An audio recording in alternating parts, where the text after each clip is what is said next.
নমস্কার, আপনারা দেখছেন হাই নিউজ। আমি শ্রীপর্ণা রয়েছে আপনাদের সঙ্গে। সোমবার সকালে সিজিও কমপ্লেক্সে হাজির কুণাল ঘোষ আরজি করের ঘটনায় বেশ কিছু নথি জমা দিলেন। সোমবার সকালে সিজিও কমপ্লেক্সে হাজির তৃণমূল নেতা কুণাল ঘোষ। আরজি করে চিকিৎসক পড়ুয়াদের কাছ থেকে পাওয়া বেশ কিছু নথি তার কাছে ছিল, যেসব সিবিআইকে দিতে চান তিনি, যার কারণে নিজেই সিজিও পৌঁছলেন কুণাল ঘোষ। তবে শুধুমাত্র এই একটি কারণ নয়, সিবিআই দপ্তরে অন্য একটি কাজও তার ছিল বলে জানিয়েছেন তৃণমূল নেতা।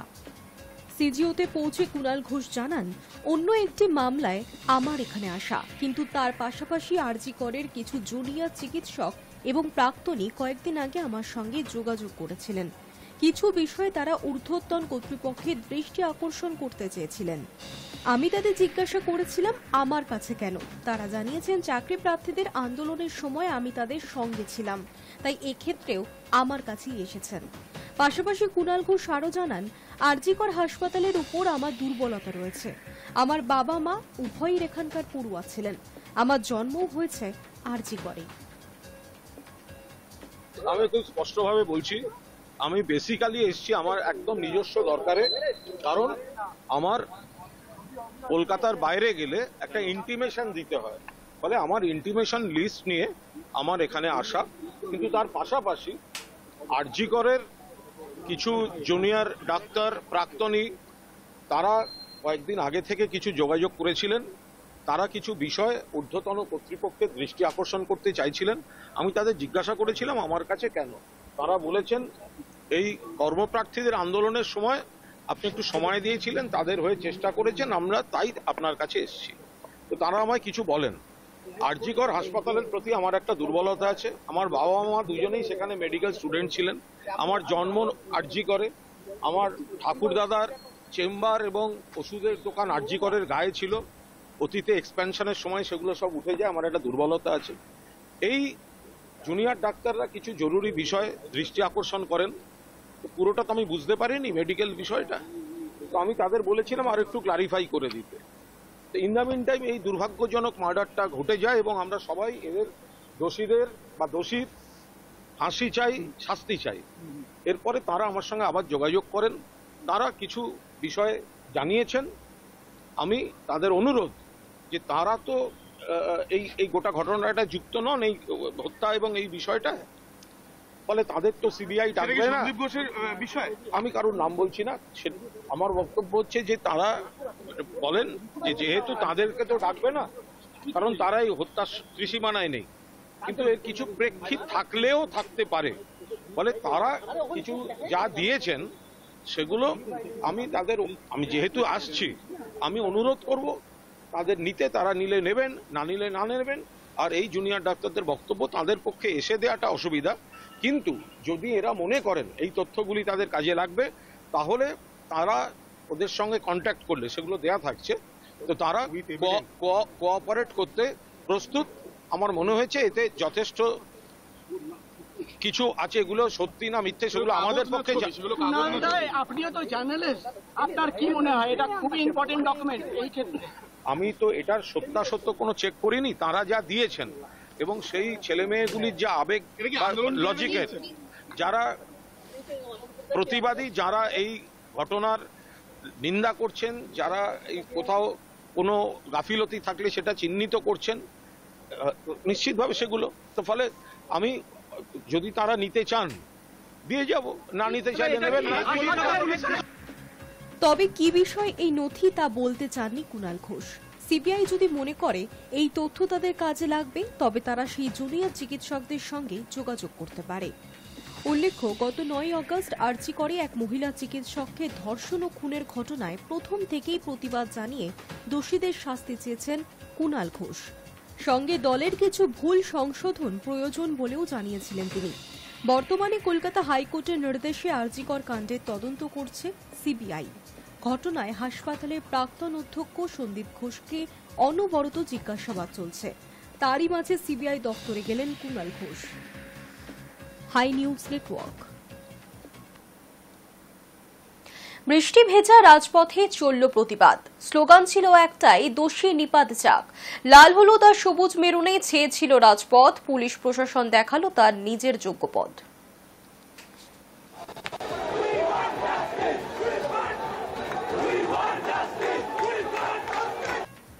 রবিবার রণক্ষেত্র পরিস্থিতি হয়ে দাঁড়িয়েছিল যুব ভারতীর বাইরের চত্বর। যুব ভারতীর সংলগ্ন এলাকায় রবিবার বিকেল 4টে থেকে রাত 12টা অবধি 163 ধারা জারি করা ছিল। ময়দানে চির প্রতিদ্বন্দ্বী ইস্টবেঙ্গল এবং মোহনবাগান মিলেমিশে গিয়েছিল রবিবার। খেলার ময়দানে যুদ্ধ ব্যক্তি পরিসরে আসতে পারেননি। দুই প্রতিদ্বন্দ্বী দল রবিবার কাঁধে কাঁধ মিলিয়ে প্রতিবাদে সামিল হয়েছিল। সেখানে ছিল না কোনো ইস্টবেঙ্গল বনাম মোহনবাগান স্লোগান। উঠেছিল দুই দলের একটাই প্রতিবাদের slogan, we want justice. RG Kar কাণ্ডের প্রতিবাদে মুখর দুই দল। প্রতিবাদে সামিল ছিলেন মোহনবাগান অধিনায়ক শুভাশিস বসু। ফুটবল প্রেমীদের পুলিশের পক্ষ থেকে ভিআইপি গেটের 200 মিটার দূরে গিয়ে প্রতিবাদ করতে বলা হয়েছিল। তারা সেটাই মেনে ভিআইপি গেট থেকে দূরে সরে যান, কিন্তু তারপরও ফুটবল প্রেমীদের উপর লাঠি চার্জ শুরু করে পুলিশ। আশঙ্কা আগে থেকেই ছিল যে রণক্ষেত্র পরিস্থিতি হতে চলেছে যুব ভারতীর সামনে, হলেও তাই। পুলিশ প্রতিবাদী ফুটবল সমর্থকদের থামানোর জন্য লাঠি চার্জ শুরু করেন। ফুটবল সমর্থকদের বিক্ষোভে স্তব্ধ হয়ে পড়ে যুব ভারতী সংলগ্ন এলাকা। স্তব্ধ হয়ে যায় ইএম বাইপাস। একাধিক ফুটবল প্রেমীদের টেনে হেঁচে প্রিজন ভ্যানে তোলে পুলিশ। বাদ যায়নি মহিলা সমর্থকেরাও, কিন্তু ফুটবল প্রেমীদের প্রতিবাদ থামেনি। এরপরই ঘটনাস্থলে যান এআইএফএফ এর প্রেসিডেন্ট কল্যাণ চৌবে। কথা বলেন পুলিশ আধিকারিকদের সঙ্গে।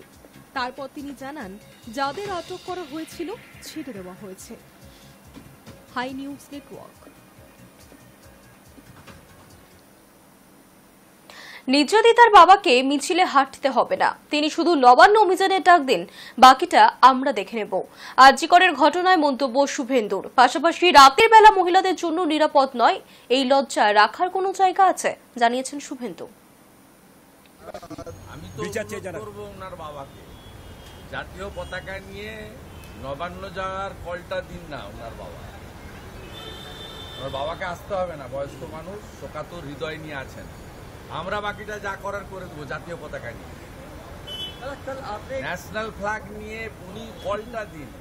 আমাদের পলিটিক্যাল সীমাবদ্ধতা আছে, আমরা কল দিতে পারছি না, বা সামগ্রিকভাবে রাজনৈতিক দল নিজের মত প্রকাশ করছে, এবং এখানে বিজেপি, সিপিএম, তাদের বিভিন্ন বা অন্য রাজনৈতিক দল সংগঠন, তাদের নিজস্ব কিছু দায়বদ্ধতা আছে, বাধ্যবাধকতাও আছে।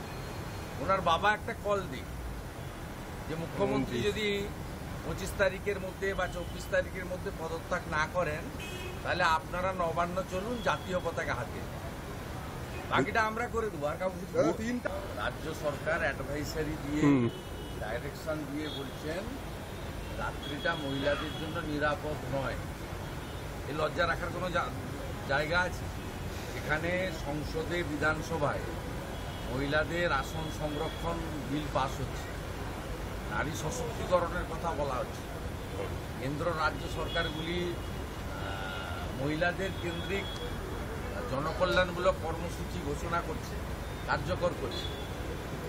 প্রধানমন্ত্রী আবাস যোজনার বাড়ি মহিলাদের নামে এগ্রিমেন্ট হচ্ছে, সেইখানে এই রাজ্য সরকার আলাপন বন্দ্যোপাধ্যায় একটা চাটুকার, তাকে দিয়ে বলছে যে রাত্রিবেলা মহিলাদের ডিউটি করার দরকার নেই। একদম সবচেয়ে বড় তো এইটা বিপন্ন পশ্চিমবঙ্গে, মহিলাদের যে রাত্রিবেলা নিরাপত্তা নেই, এটা সরকার বলছে। নবান্ন থেকে মুখ্যমন্ত্রীর সাদা হাতি পোষার মতো যাদের অ্যাডভাইসার করে রেখেছেন 3 লক্ষ টাকা করে মাসে খরচ করে, তারা বলছেন। এরপরে বলবে যে দিনের বেলাও মহিলারা বাড়ি থেকে বেরোবেন না। আবারও কি দাম বাড়তে চলেছে আলুর দাম? সোমবার থেকে ফের অনির্দিষ্টকালের জন্য কর্মবিরতিতে যাচ্ছেন রাজ্য প্রগতিশীল আলু ব্যবসায়ী সমিতি। আবারও কি দাম বাড়তে চলেছে আলুর? সোমবার থেকে ফের অনির্দিষ্টকালের জন্য কর্মবিরতিতে যাচ্ছেন রাজ্য প্রগতিশীল আলু ব্যবসায়ী সমিতি। সংগঠনের পূর্ব বর্ধমান জেলার সভাপতি উত্তম পাল জানিয়েছেন, সোমবার থেকে কর্মবিরতির ডাক দিয়েছেন তারা। দাবি না মেটা পর্যন্ত কোনোভাবেই তারা আর কাজ করবেন না। এমন পরিস্থিতি চললে খুচরো বাজারেও টানাটানি হওয়ার আশঙ্কা রয়েছে, ফলে আলুর দাম আবারও বাড়ার সম্ভাবনা থাকছে। আলু রপ্তানি নিয়ে পুলিশের বাধার অভিযোগ তুলে গত 20শে জুলাই রাজ্য জুড়ে কর্মবিরতির ডাক দিয়েছিল প্রগতিশীল আলু ব্যবসায়ী সমিতি। টানা 5 দিন সেই কর্মবিরতি চলে। সেই কর্মবিরতির জেরে রাজ্যে আলুর সংকটও দেখা গিয়েছিল। বাজারে আলু কিনতে গিয়ে খালি হাতে ফেরার জোগাড় হয়েছিল আমজনতার। পরবর্তীতে কৃষি বিপণন মন্ত্রী বেচারাম মান্না, পঞ্চায়েত মন্ত্রী প্রদীপ মজুমদাররা বসে বৈঠকের মাধ্যমে পরিস্থিতি সামাল দেওয়ার চেষ্টা করেন। কিন্তু আলু ব্যবসায়ীদের দাবি পরিস্থিতি নিয়ন্ত্রণে আসেনি। যা সমস্যা আগে ছিল এখনো তাই রয়েছে। সংগঠনের পূর্ব বর্ধমান জেলার সভাপতি উত্তম পাল জানিয়েছেন, যতদিন না বর্ডারে কাজকর্ম স্বাভাবিক হচ্ছে ততদিন কর্মবিরতি চলবে। কারণ আমাদের কাজ বাইরের রাজ্যে আলু পাঠানো, কিন্তু সেটা পাঠাতে পারছি কোথায়? যেগুলো এখানে বিক্রি হয় না সেগুলি আমরা আর বাইরের রাজ্যে পাঠাই। কৃষি বিপণন মন্ত্রী বেচারাম মান্না আমাদের ডেকেছিলেন। বৈঠকে জানিয়েছিলেন কর্মবিরতি তুলে নেবার কথা, বর্ডার খোলার কথাও জানানো হয়েছিল বলে জানা যায়, কিন্তু কিছুই হয়নি বলে দাবি উত্তম পালের। High news network. News today এখনকার মতো এই পর্যন্তই। দেখতে থাকুন হাই নিউজ, নির্ভীক নিরপেক্ষ।